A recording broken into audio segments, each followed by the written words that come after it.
The world's gone crazy, nothing makes sense.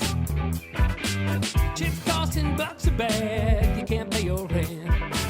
The border's wide open, white people are bad. Trainers trying to teach your kids and everybody's mad. Twisted time, there's all twisted time. Hey Steve, there was something crazy that just happened about St. Louis, in a St. Louis case. What was it today that you called this session for? Landmark 9-0 ruling. So this Supreme Court is very interesting. Some high majority rulings that really help push forth change in a way that can't be argued because it didn't split along party lines. So 9-0 ruling that the media just isn't really covering, and that's the Supreme Court has undercut all DEI-based discrimination, and it appears to be sending the Marxists into a tizzy. Let me read something for you. The U.S. Supreme Court ruled that a St. Louis police sergeant can sue over a job transfer that she claims was discriminatory, lays the foundation for legal action against employers who push discrimination, could be against white people in job hiring, work assignments, and promotion. So that's those diversity preferred job postings and the practice of passing over white people for promotions and transfers and pushing unfair diversity trainings. Those are now going to be legally actionable. So the ruling was championed by human rights groups as an enormous win for workers, but lawyers for companies like Disney are warning that it could have a chilling effect on diversity initiatives. So what we're hoping, and I think DC Drano had a cool post on it. He's like, listen, man, this is the end of DEI. This is the death knell for DEI because you're going to get sued and you're going to lose as more people have had enough of the ridiculousness of not getting the job or getting passed over because of the nonsense that's been passed the last couple of years. So could we be going back to actually merit hiring? Yeah, again in corporate America? I was reading through some of the people and how they're taking a look at this ruling, and Disney has an internal policy that is informally known that pale and male is stale. So they talk about pale and male is stale in Disney. So they actually were driving out white animators by giving them the worst assignments, even though they had the most experience, skill, to make the job humiliating enough that they would quit. And when many of them did exactly that, what I'm hoping for is they sue the ever-loving piss out of Disney with this ruling and just take as much money from them as they possibly can. That'll scare everybody else. It's going to take a couple of years for these to get through, and big lawsuits to get ruled on. But as the cases make their way and as appeals keep things in line, you will start to see what the cowards at corporate America constantly do is they will cave. They'll have all these beliefs and such, and the board will lay off because they're told by, BlackRock and State Street to be good global stewards, but they'll all start to cave when it starts to cost them money. And I just can't wait to see it happen. I really think it's, I don't know that it's the death knell. It's the death knell of DEI, but hopefully it is. I think the Supreme Court voting 9-0 Wednesday on anything is big news. So I think, I definitely see how people are kind of running scared a little bit on that. Stacey Abrams made a comment that said, what we know is the attack on diversity, equity, inclusion, DEI is an attack on democracy. It's an attack on education. It's an attack on how our economy works.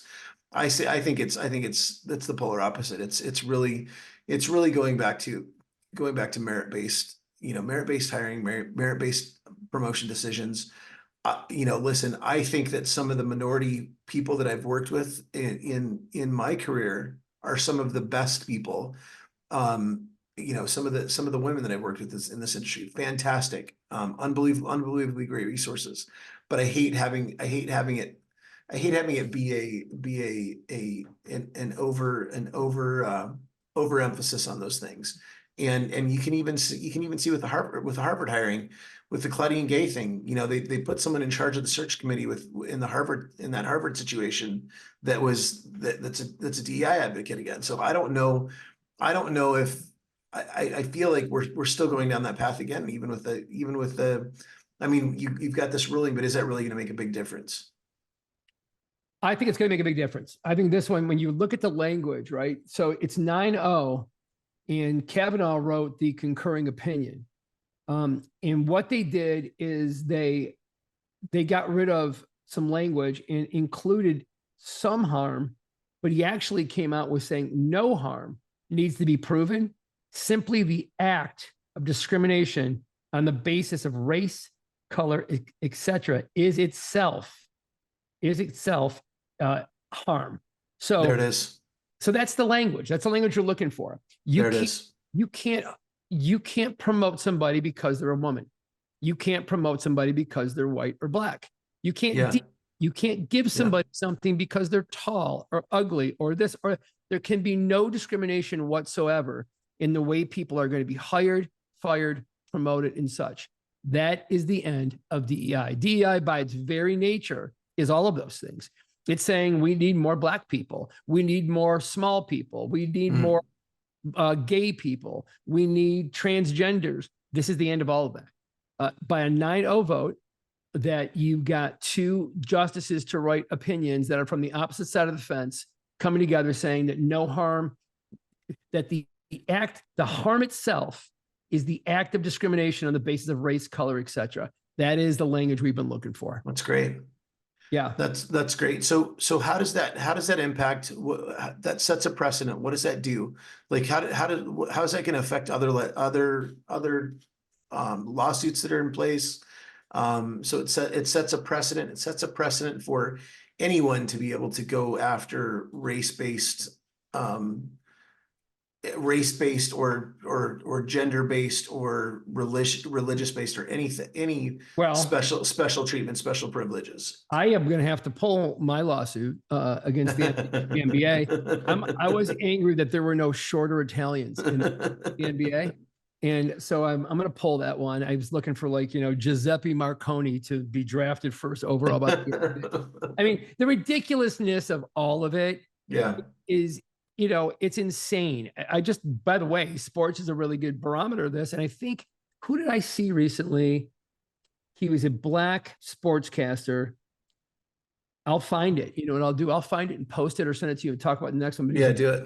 He's a professional black male who came out and said, with the diversity quotas, which is, man, it's the same shit as affirmative action in the 70s, went nowhere, right? He was saying it's racist on its very nature because, what are you going to do? There's not equal amount of white people in the NBA. There's not equal amount of black people in the NHL. There's just not. I can tell you why. If you look at the NHL, most of my black friends do not like the cold. That is a stereotype, and it's kind of true. So they're not at most ice skating rinks. It doesn't really happen. You don't see a lot of black people playing hockey. You see a lot of black people playing basketball, way more than white people. And because of that, there's more black people in the NBA, and there's more white people in the NHL. If you want to fix that because you think you need to, because everything's got to be a DEI quota, well, then you're going to have to, put more rinks in the inner city and get around somehow the ice being cold, or you're going to have to demand that white youth start playing basketball more than the other sports they play. It's so stupid. There's nothing broken about it. When I watch the NBA and I watch college basketball, I don't think that I'm watching mostly black people play the game. I don't even think about it. They make a big deal out of Caitlin Clark being the highest scoring person in college female basketball or women's basketball, and that she's white, and the WNBA will be tougher on her. I don't even think of athletes as being white. I don't think of my favorite team in the world, the Detroit Lions, Jahmyr Gibbs being black or Hawkinson being white. Never. If you've played sports, coached sports, whatever, you don't think of the race of people. So you think about how good they are and what their competence is at the position. And that's exactly how I feel about business. I feel about business is that my business did get better by bringing more women into senior positions. But that was not me necessarily looking for women for senior positions. Women simply become great in the fields they want to be great in. And at the end, when I sold CBI, HR was a machine run by all women.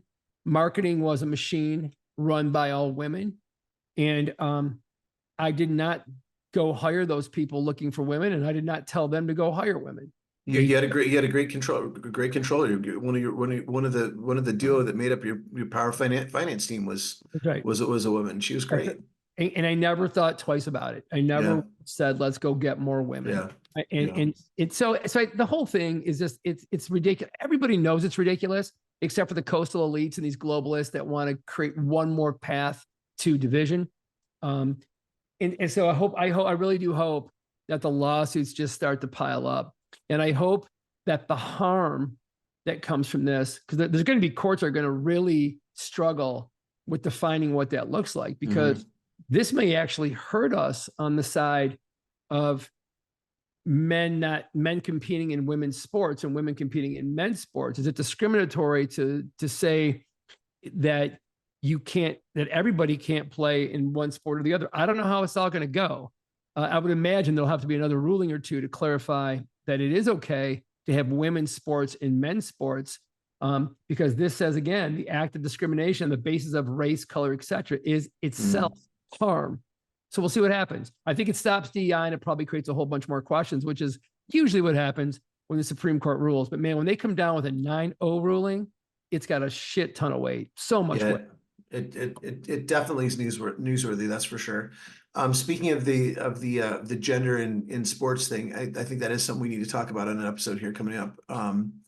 The Riley Gaines interview with Joe Rogan, I thought was really a very interesting interview to listen to, and some of what's been happening in that arena is something we should talk about at some point. I got a chance to meet her last year at a Halloween party. So down the street at a Halloween party, she had on the funniest costume, and so did her husband. I'm not going to say what it is. It was a private party, but it let me know that she's got a great sense of humor about this whole thing. Nice. But she is dynamic and beautiful and driven. And she knows she's on the right side here. And I don't see any quit in this powerful young woman. I mean, she's really impressive. She's, as a powerful athlete who's done great things, she's not remotely backing off. Did you see her dismantling of that absolute fucking moron Keith Olbermann last week? No, I'll have to watch that. It's so good. Olbermann said some things. I forgot this guy was even still alive, right? He's been fired from everything he's been in. And he's the epitome of a DEI hire. Sure. But he shot his mouth off again, and she dismantled him. She shot a video. He said something about her not being very good, or, what has she ever done? She takes a video around her house of her showing all of her trophies, ribbons, championships, all the incredible things she's done, and then just ends it with a couple of things about him. And so I think she can really be a figurehead going forward for what we want to see women's sports evolve to be again, and get some of the protections that we have with Title IX that Joe Biden has basically dismantled. Nasty, ignorant man. The New York Post says. Who's that? Keith Olbermann. Oh yeah, he's a nasty, ignorant man. That's exactly what he is. He's just miserable that he couldn't make where he was the liberal bastion that he thought it should be. So when some of the people that came above him finally moved him out, I think he kind of couldn't believe it. He was miserable his last few years at ESPN, and man, since he set off on his own, he is the worst. He's the worst human out there. I think that could be a great topic for one of our next episodes.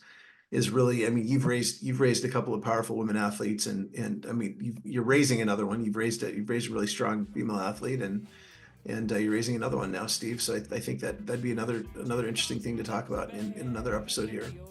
I think that's it for this episode. Thanks everyone for tuning in, and we'll see you next time. There's all twisted time. times, twisted times.